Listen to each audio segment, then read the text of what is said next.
칠팔봉이 이야기 3.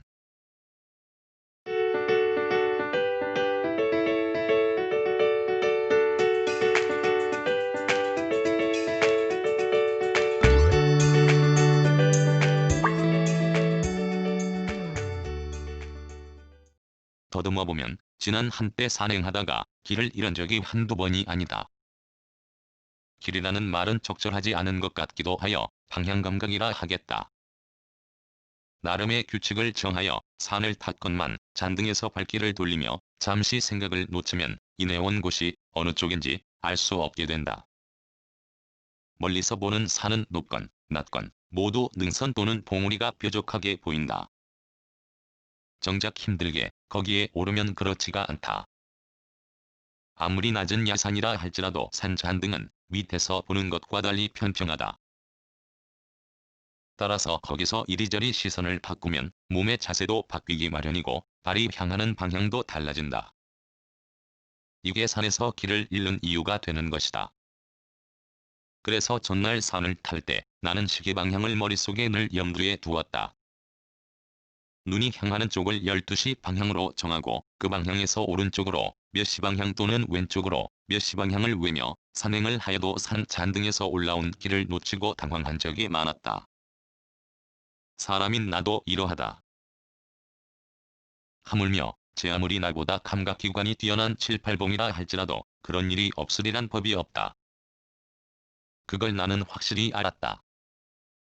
그저께 하산할 때 두 녀석이 어인 일인지 산책할 때 우쭐대며 앞서 나를 안내하던 걸 포기하고 옆 또는 뒤에서 얌전히 따르는 것이었다.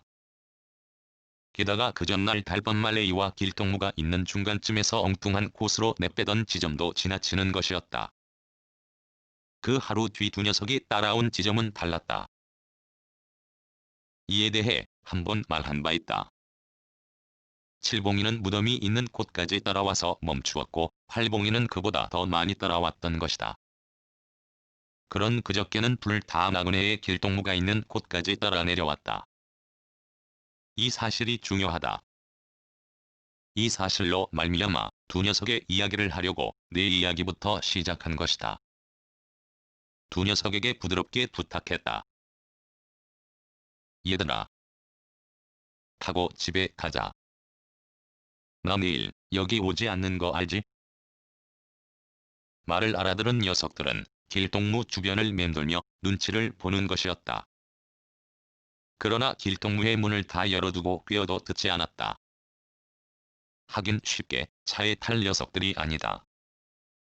할 수 없이 포기하고 실골 내리막길을 내려가는데 백미러에 뒤따르는 두 녀석이 포착되었다. 이 사실도 매우 중요하다.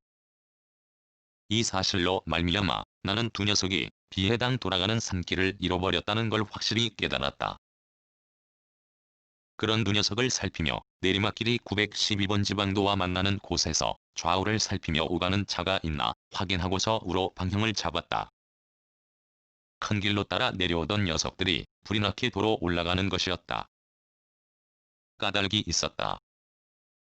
내가 우로 방향을 틀고 바로 큰 트럭이 반대쪽에서 질주해오는 것을 본 순간 녀석들이 따라오려는 걸 포기한 것이다.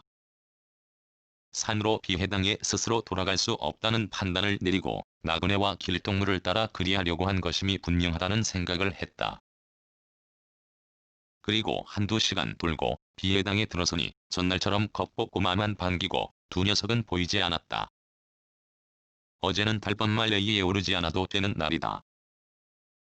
그 전날에 비해 하늘이 매우 맑고 투명하다.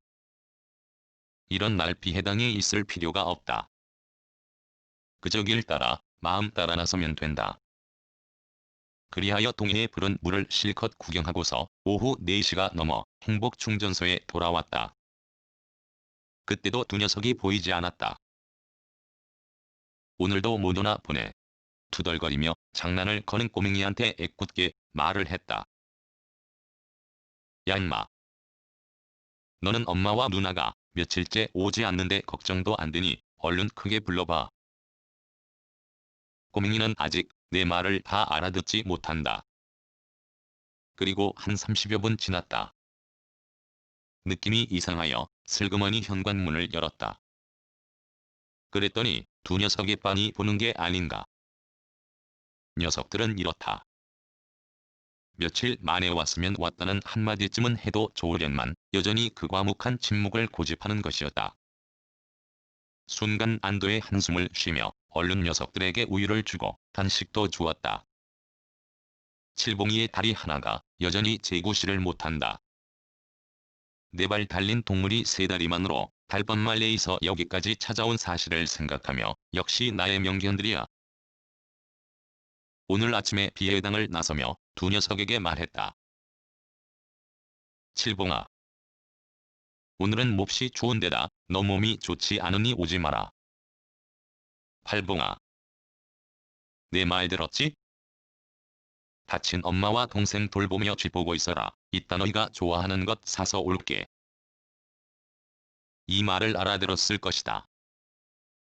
그러기에 두 녀석이 오늘은 달밤말레이에 오지 않았다. 공교롭게 두 녀석이 오지 않은 오늘 며칠 여기의 모습을 드러내 나를 즐겁게 했던 두 사람도 오지 않았다. 그저께는 잠시 한때 여기 달밤말레이에 형상이 크고 분명한 생명이 있는 존재가 넷이 함께 했으니 곧 칠팔봉이와 두 사람이었다. 그들 모두 오늘은 보지 못해 약간은 아쉬운 감이 있으나 다친 몸으로 오지 않은 칠봉이와 그의 딸 팔봉이를 못 본 게 안심이 된다. 오리똥 들어 가장 추위가 급성을 부린 아침나절에 이곳 의성 안평은 영하 11도까지 내려갔다. 그 바람에 달밤말레이에 오르니 구름이 없는 하늘에 아침나절 햇살이 좋은데도 하얀 사기 그릇에 담긴 물이 꽁꽁 얼어 있었다. 이는 무엇을 뜻하는가?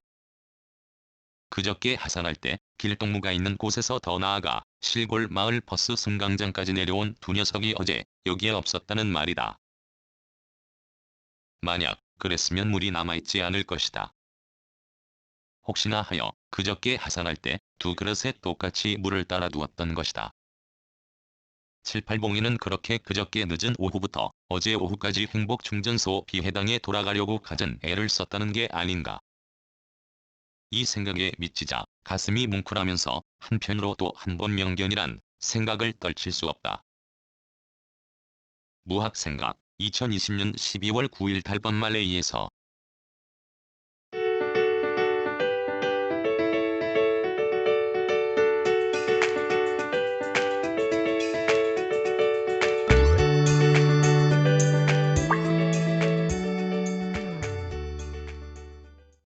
글 모든 것으로부터 자유인 무학 이야기 글 읽어주는 강지식 들어주셔서 고맙습니다.